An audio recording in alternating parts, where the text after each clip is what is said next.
Jean-Paul Belmondo, que devient Stella Belmondo, de son mariage avec Nathy Tardivell? Avec Nathy Tardivell, Jean-Paul Belmondo a vécu une folle histoire d'amour pendant 19 ans. De leur histoire est née Stella Belmondo le 13 août 2003, qui avait 18 ans lorsque son père est décédé. Stella Belmondo avait tout juste 18 ans lorsque son père, Jean-Paul Belmondo, est décédé. Une épreuve douloureuse pour la jeune femme, fruit de l'amour entre Bébel et Nathy Tardivell. Le 9 septembre 2021 à Paris, les célébrités et anonymes étaient nombreux à s'être rendus aux Invalides pour l'hommage national qui avait été organisé en mémoire de Jean-Paul Belmondo. Tout le clan du Magnifique était bien évidemment présent.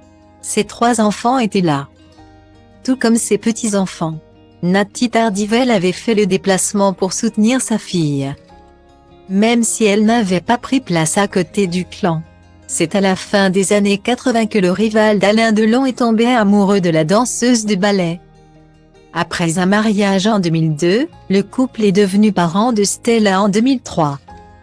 Elle m'a fait le plus beau cadeau qu'un homme puisse recevoir d'une femme, une petite fille comme Stella, avait confié l'acteur. Leur histoire a pris fin après 19 ans d'amour. Malgré la séparation, ils étaient restés proches pour Stella.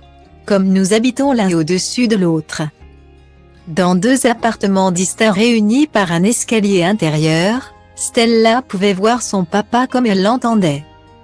Jean-Paul descendait tous les midis pour la voir, quand elle revenait de l'école pour déjeuner. Et souvent il venait nous retrouver vers 18h30. Il lui arrivait même de rester dîner avec nous, avait confié Nathalie auprès de Gala 1 an après leur rupture. Aujourd'hui âgée de 19 ans, Stella Belmondo vit entre Paris et Londres.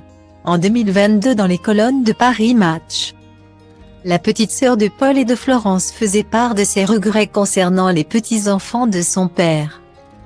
Nous n'avons peut-être pas l'occasion de nous voir souvent, mais nous sommes toujours contents de le faire, soulignait la jeune femme. Plusieurs mois après la mort de Jean-Paul Belmondo, elle n'avait toujours pas réussi à regarder ses films. J'étais encore très jeune, mon père m'a demandé de sortir les DVD de tous ces films et nous avons fait 3 piles. Ceux que je pouvais voir tout de suite, ceux pour lesquels il fallait que j'attende un peu et ceux que je pourrais voir bien plus tard. Il restait toujours avec moi pour les visionner, comme la fois où il m'a montré Le Magnifique. Pourtant, je savais bien qu'il n'aimait pas se voir à l'écran.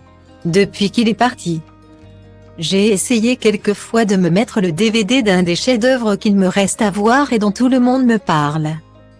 Je n'ai jamais pu appuyer sur le bouton play. C'est trop tôt, souligna Stella Belmondo. Une étape impossible pour la jeune femme, qui a toujours du mal à réaliser que son papa n'est plus là.